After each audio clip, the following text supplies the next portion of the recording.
want to be burned in your memories. This is a martyr. It's martyrdom, right? This is across religions, right? It is. It's like Gandhi. It goes to MLK. It goes to JFK. It goes to RFK. Now, that's one aspect of it. It even goes to Charlie Kirk, who was like, hey, I'm going to be out here because it's more important that you see me, speaking and giving my free speech, than it is, and I would die on that. And I want you to know that. But here's the thing, and this is why I think what you're saying is interesting, is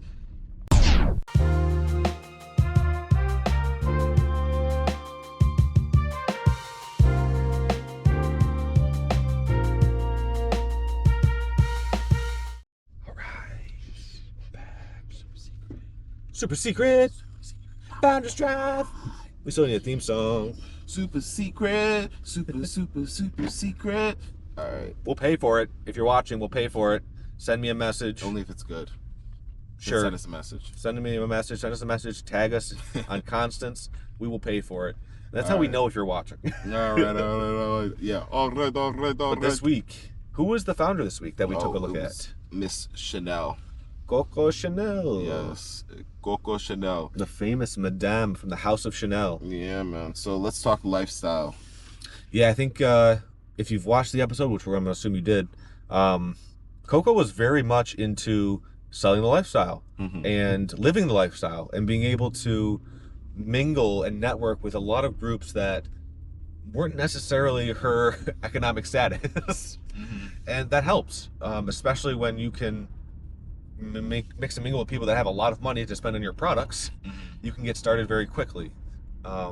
So yeah, I think just selling the lifestyle. Also, she was also highly regarded as a very high fashion person, almost a celebrity. And so that also helps you sell the products because you also have that brand association with the lifestyle. Okay, so let's get more into that. You said something about off camera. You said something more about... Yeah, so I think there are a couple of people today in like the modern world that do that. One of the like top ones that has been bugging me for money for the last 6 or 10 months is Iman Gadzhi.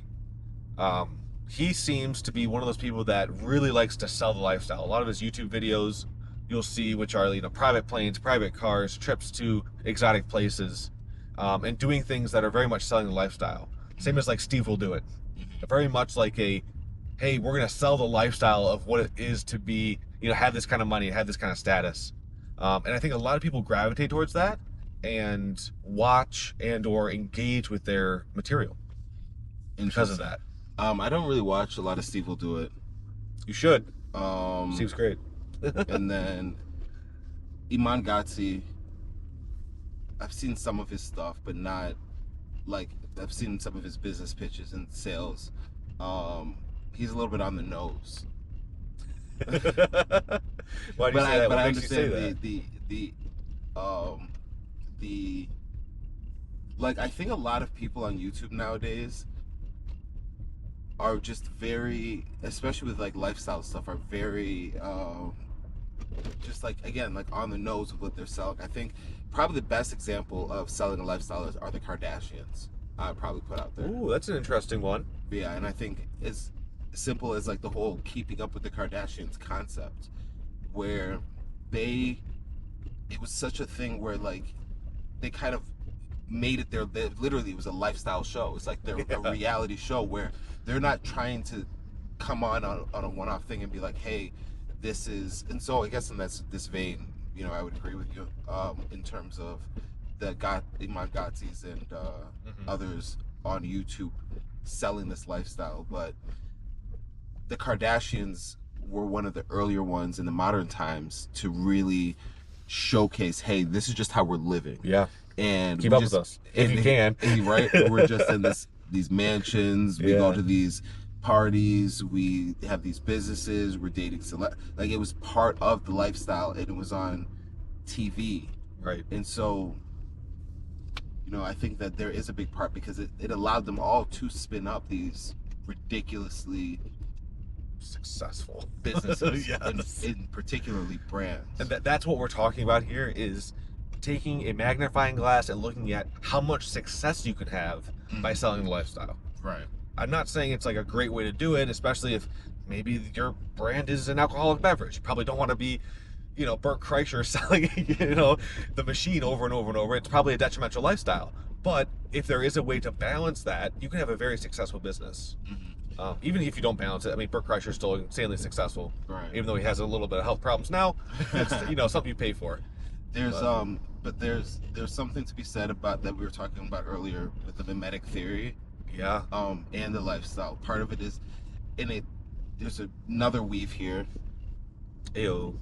With not only the mimetic theory, but also the ability to be comfortable selling the lifestyle. What do you mean by that? Comfortable selling. I believe a lot of people aren't comfortable selling the lifestyle, so they never quite do it. There has to be something that you've either seen or understand inherently, or there has to be an understanding either externally or internally around how you view people and how they're going to react to what you do. Because if you don't, you'll feel uneasy selling the lifestyle. That's interesting. I thought it was always like, hey, let's just be as honest as possible because this is our lifestyle.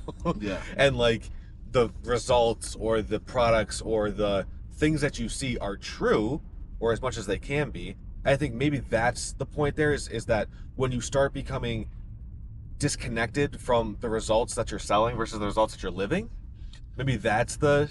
Well, I'm thinking more like disparity? There was a movie, Mean Girls. Okay. Back in the day. Back in the day. Just dated yourself. Huh? Yeah. Well, it is what it is, right? But Mean Girls came out, and there's a scene where they were trying to get at Regina George, who is the mean girl, the head of the Mean Girls, and they cut the little holes around her breasts, her boobs. Yes. And while she was in, the gym class, and when she came out, it was her overshirt, so she put it over, and then you could see to her undershirt that she had these cuts there.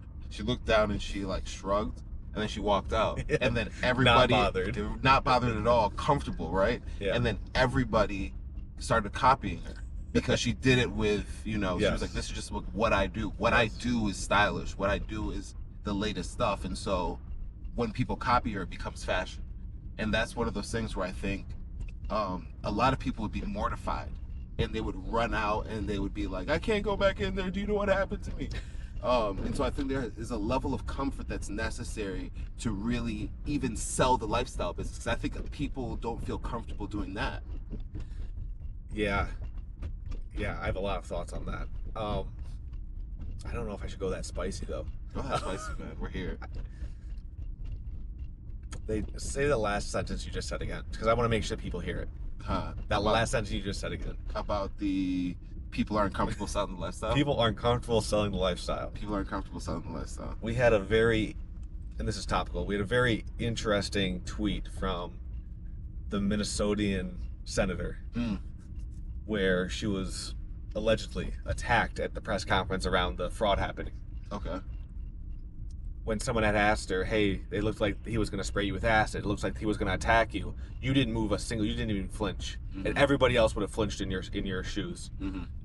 Just to not because it would have looked bad if you flinched, but like because you're trying to preserve yourself. Right. She decided to go on Twitter and tell people that she didn't flinch because she was more afraid of losing her dignity than losing her life.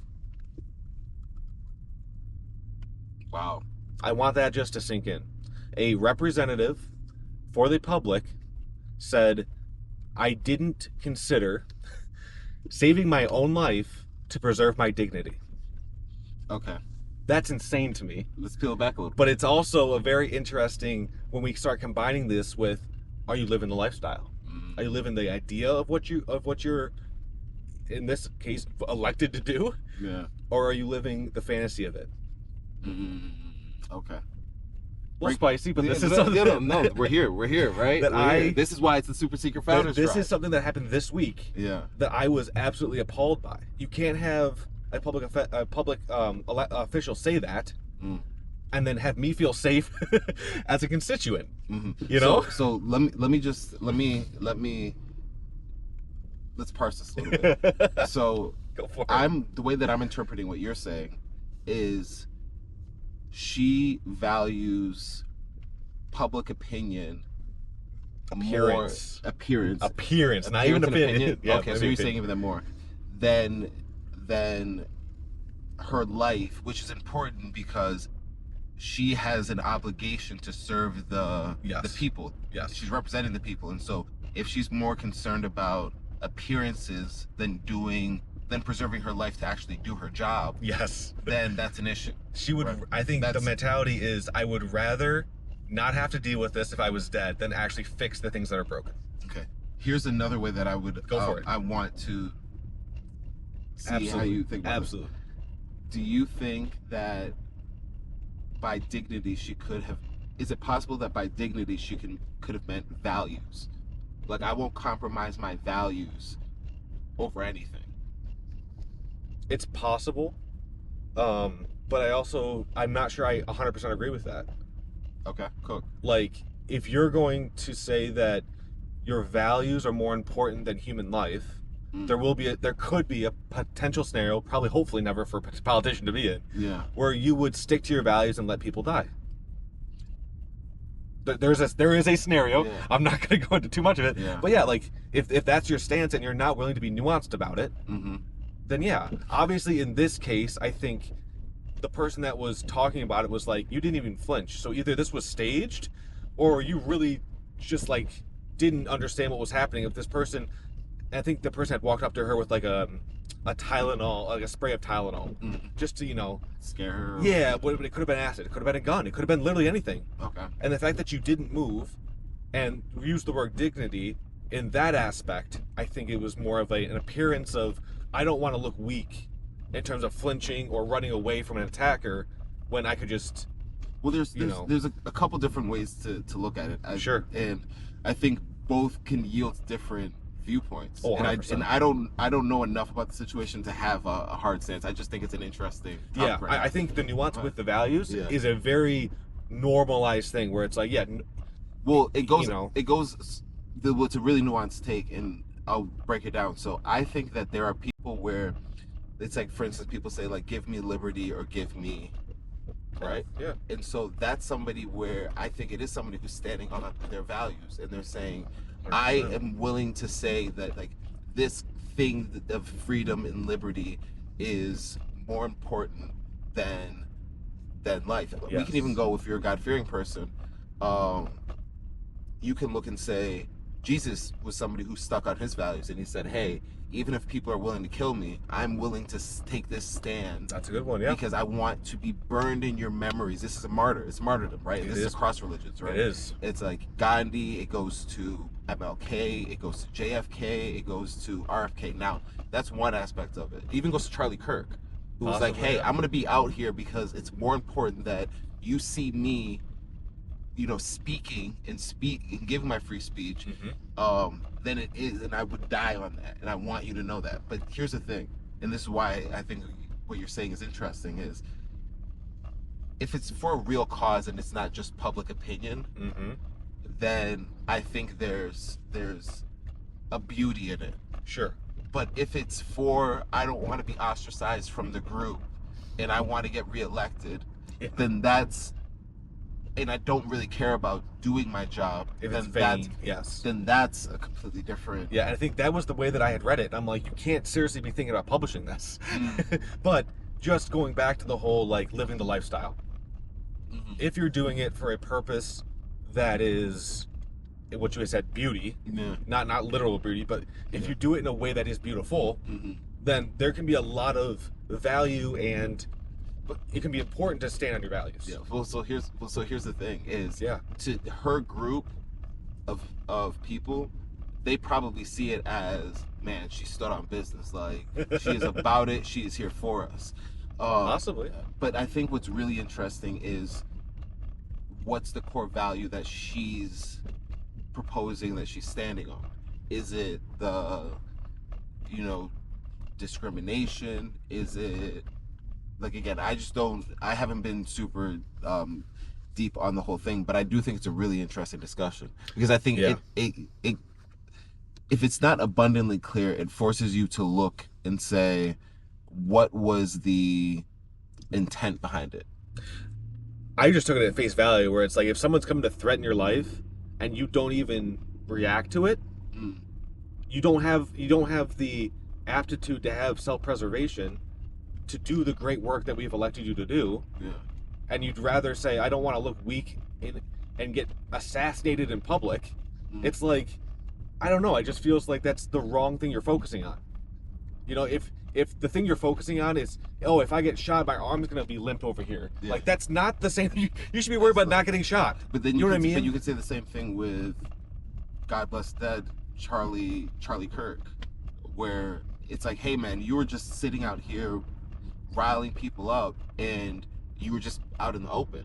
Yeah, I don't think he had any concern of what he would have looked like and his dignity in those town halls that he was holding. But I think it was You know? also, I think it was implied in the sense that he could have taken different actions, not going around and cowering to the threats that he was getting, because he was getting threats a lot of the times. True. And he was like, no, we're going to keep on doing this because I don't want to be bullied into acting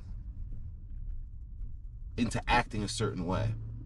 Yeah, I see that. I just if somebody's threatening your life, I am perfectly okay running away from that. I don't feel the need to stand up and say, I'm gonna sacrifice this. I mean, unless it's something that is, you know, so far and beyond what I would consider to be like a normal circumstance for me. Mm-hmm. And being in a public forum talking about fraud in a daycare is one of those where I'm just like, all right, you didn't think you're not in a church, we're not, you know, you're not buying her claim of like her values. You're not buying her values. You think that it's being used as a way to like she's more concerned with public perception than it's an optic play. Than it's actually. So Yeah.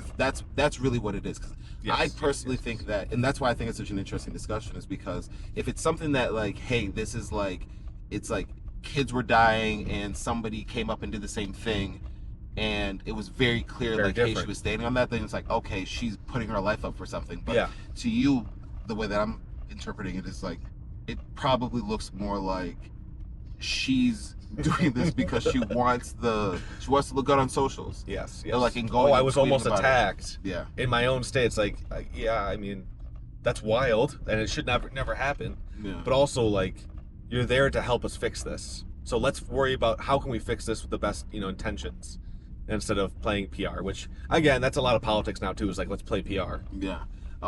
Yeah, which is it's interesting. I think it's worth peeling back because, Well, it's all about selling the lifestyle. Even a Yeah. politician sells the lifestyle. I mean, of course, a politician sells lifestyle. What since elementary school, we're gonna have McDonald's every Tuesday if you want me for Chocolate civic milk. government. Yes, exactly. That was always the sell in my Yeah, school. no, same in my school too. Chocolate milk and pizza day. Were, like, we more never pizza got days. it I because know. there's no power. Yeah, You but- can't actually do that. But which is crazy. They let us do that. They said, "Hey, like Lie. They literally let us lie as politicians when we were campaigning off of and making promises that we knew we couldn't keep. We were But like, that's just I'm getting gonna ready for get the real this world. chocolate milk. I'm gonna get this pizza day. Yeah. But That's just getting you ready for real politicians. man, school really does prepare you. If you look at it through a social lens, it really does prepare you Yeah, for life. That's true. But like in terms of, but even still though, it's like, hey, the schools and the stuff like that, that's great, but like it doesn't always matter. It's funny because you'll think about that. Now, who's the school in the government scenario? When Trump's out there or Biden's out there saying, yeah, we'll do this, this, and this. Yeah. Who's the school saying, there's no way they're doing that? Who's the school saying this? Oh, like checking them there? Oh, Well, my the God. schools, there's a school somewhere. There's some governing body that's going like, yeah, he promised this, but there's no way that's ever going to happen. Yeah. Like, we're not buying chocolate milk for Like, everybody. You're just talking about just like the overlords overseeing. Yeah, there's everything. It's like, there's yeah, always somebody who's looking at it yeah, going, like, that's not happening. that's cute, but that's a promise we can't do. Yeah, that's not happening. That's so funny. Yeah. But oh, man, It's all back to living lifestyle. I think Yeah. that's super important. And it's also something that I feel like we do on some of our own content, Mhm. which is talking about what we talk about every week here, not only on our personal stuff, but on a lot of the socials that we're on. Mm-hmm. You know, living the lifestyle. Yeah, like really being committed to that. But it's like, how committed are you to that lifestyle? So let's through line this with we talked about mimetic Yeah. desire, which can kind of show how strong it is. Now, if we look at this whole Minnesota incident and we talk about, um, oh, okay, this is kind of cool. We talk about fashions and we talk about trends. Mason. Yeah. And we talk about that in both. So there's trends all over. I can't remember the founder that talked about this. Talked about the power of trends. It was somebody that we talked about on here. Was it the 40 Laws of Power? I think it was before him. Okay. But you're talking about Duff Cherney when we talked about him. Yeah. Maybe it wasn't though. But so right now you can even see it in politics. There's a fashion trend and then there's a style. Yes. And break that down for people. So fashion is more, the way that I look about it, is more associated with copying. And when we're looking at trends, we're looking at the trend of how people are copying. That's what a trend in the fashion space, that's the way that I understand it. Right. A style is how somebody's doing something. So it's the source of a trend. Mm-hmm. And so when somebody has style, they're doing things in a way that causes people to want to copy them. They got juice, they got motion. They got that juice, baby. They got that motion. And so when you have a style, it's more in line with, like, the skill there is more around imitation, in the sense that you can imitate grades. Right. But when you imitate, you're not copying to be exactly like that person or thing. You're copying for inspiration. You're copying to take that thing and turn it into your own. Yeah, you take that, remove that, take that here to make and create your own new work of art. And that's the big difference. So when I see that, it's not just in clothes, but it also is in different areas of life. It's in politics, but it's also in business too. Yes. And we can see the people that copy, we can see the people that are imitating, we can see the people that are doing the fashionable thing, because as soon as something goes wrong, they pivot. But when you see somebody who's has a style of doing things, that's much more long term. There's a much more coherent through line over the course of that person's career. Right. Yeah, it's kind of crazy just how many layers that there actually are when we start peeling back some of these old founders and just things that are happening today with those same patterns. Yeah, and let's go back to that scenario you were talking about. I think the thing that rubbed you is that you look at her as being fashionable, as copying what she thinks is going, like, people are going to like, as opposed to that being her core value and her style, like the way that she does things. And I think there's a visceral feeling in there somewhere. Yeah, I don't know if it's the copying as much as it is like the literal preservation of what you should be preserving, and like the cost benefit of that in the moment. I think people copy because it's a great form of preservation when you don't know what to do. That could be it. Or you're part of an in-group in your tribe. That could be it too, yeah, where it's like, I'm going to keep going with these people. Yeah, because what she did is she's a martyr to her tribe. To her core group of people. The people that were there, they're like, hey man, I wish I had the guts to stand up. And there's a part of her that probably knows that. Yeah. Especially if she's articulating that after the fact and posting about it as a politician in America. I'm sure that she knows. There's an optic play there. Yeah, where it's like, okay, I'm gonna look great after this.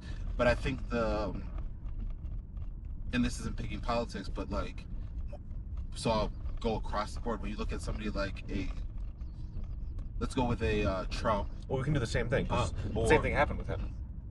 In terms of, he literally got shot and then stood up and was like, I'm gonna make this a moment. But I'll say a Trump, and then I'll say a like RIP MLK, or like a JFK. Something that's different about them is, or even a Malcolm X, is they were speaking regularly. They didn't go and insert themselves in just one situation, and then they got assassinated.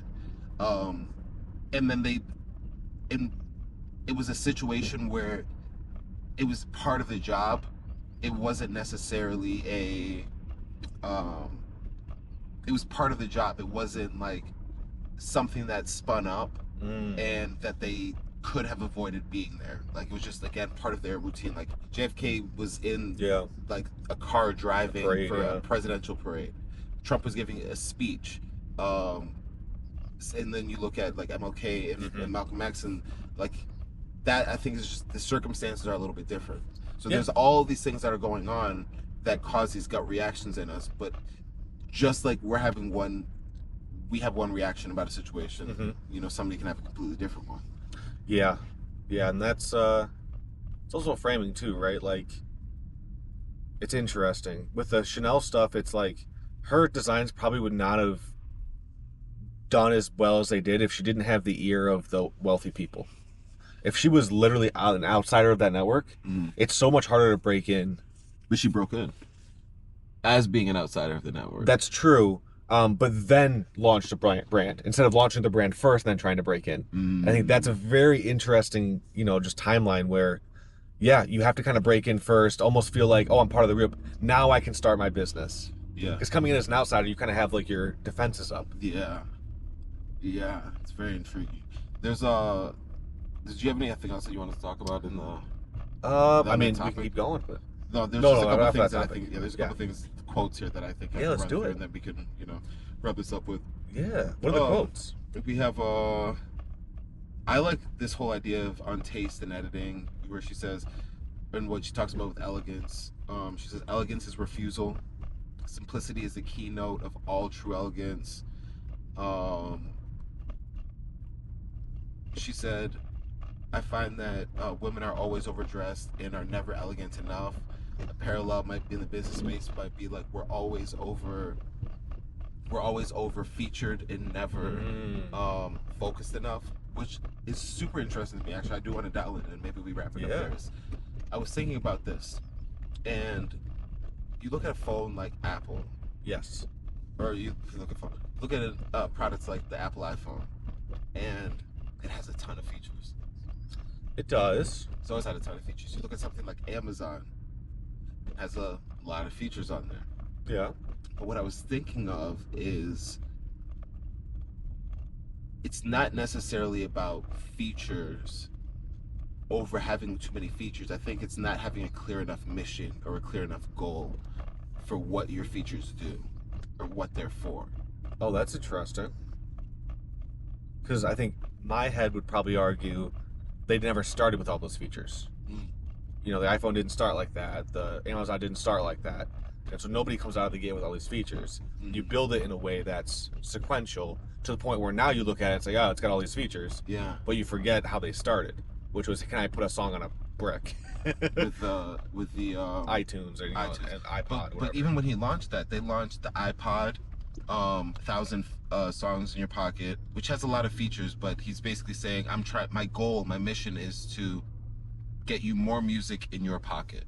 And so we have different features in here, but we don't necessarily talk about that. We're talking about our mission, and we're highlighting features that help you understand what our mission is. Right. When you think about like the iPhone, it's like the phone, which has its own sets of features, an internet browser, which has its own sets of features, and then that was that and much. then the iPod that was included in there.